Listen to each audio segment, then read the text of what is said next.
Thom Hartmann here on the news. You need to know this. When it comes to food stamps, the debt ceiling, or any other legislation, Congress isn't great at meeting deadlines, but apparently they have no problem putting a rush on going to war. On Tuesday, members of the Senate Foreign Relations Committee agreed on the wording of a resolution to authorize a military strike in Syria. The committee will start debating that measure on Wednesday, and Senate Majority Leader Harry Reid might schedule a vote on it early next week. According to the Washington Post, the resolution permits up to 90 days of action against Syrian President Bashar al-Assad and prohibits deploying combat troops into Syria. Both President Obama and Secretary of State John Kerry have said that the strike in Syria would be limited and would likely only last a few days. Yet, Congress is rushing to authorize up to 3 months of military action. This all seems eerily familiar. And at the very same time that the U.S. Senate was speeding to put together an authorization proposal, President Obama boarded a plane for the G20 summit in Russia, where President Vladimir Putin has warned the U.S. not to strike Syria without United Nations approval. President Putin argues that the case against Syrian President Assad does not stand up to scrutiny, yet our legislators think the evidence is strong enough to rush into another war.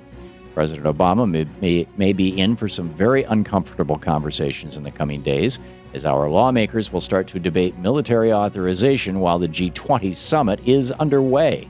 With each passing day, the strike in Syria seems more likely and more complicated. Americans across the country are calling their lawmakers to make their positions known, and people around the world are monitoring the situation closely. In Screwed News, Kansas is challenging the citizenship of more than 15,000 would-be voters. Thanks to that state's new voter suppression law, thousands of people who recently registered to vote are being forced to prove that they're U.S. citizens. Nearly 90% of the new registrations took place at the DMV, where people had to show birth certificates or similar documents to get a driver's license. But no one at the DMV asked for those documents when people signed up to vote. Now, months later, these potential first-time voters are being asked to jump through hoops and submit proof of citizenship, which they've already provided when they signed up.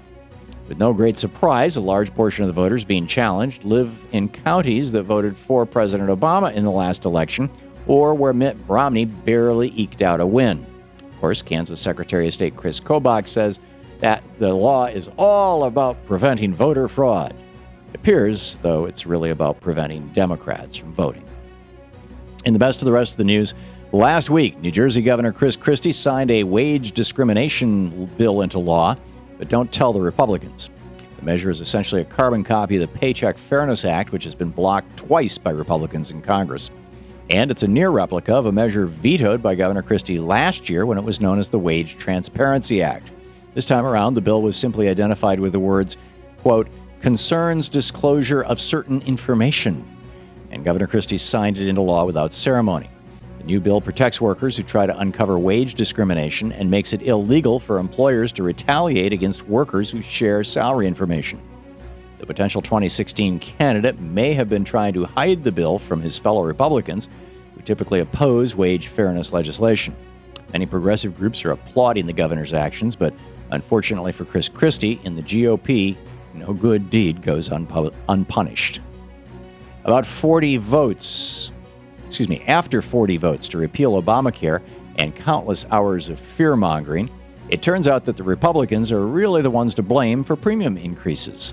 A new study by Rand Health found that the premium hikes in many red states are actually the result of Republican lawmakers who refuse to expand Medicaid. In fact, residents in states like Florida, Louisiana, Ohio, and Texas could see their insurance costs go up 8 to 10% because of their Republican legislators and governors. According to the Dallas Morning News, Texas's refusal to expand Medicaid will cause private health insurance premiums to rise by an average of 9.3% for people who buy their own coverage. In addition, if the full health care law was implemented, 1.3 million more Texans would have had health insurance by 2016 because of the Medicaid expansion. Republican lawmakers aren't just obstructing Obamacare, they're working to fulfill their own prophecies about it. And they're making Americans pay for it with their checkbooks and their health. And finally, eventually, almost everyone gets called to perform their civic responsibility of jury duty. Apparently, that even means Santa Claus. That's right. Last week, the Suffolk County Criminal Court in New York summoned the world's beloved Jolly Fellow to serve his constitutionally mandated duty. Of course, Santa Claus wasn't this Long Islander's born name, but he legally changed it last year because of his love for performing his yearly role as St. Nick. Mr. Claus said he arrived in blue jeans and a red dress shirt, which bore a picture of him and his reindeer on the back. He said, "I wasn't going to wear the suit. They'd lock me up." When he arrived for duty, several police officers of the court asked if they were on the naughty or nice list. According to the New York Post, he said, "My reply was, if you have to ask, you already know." And that's the way it is today, Wednesday, September 4th, 2013. I'm Thom Hartmann on the news.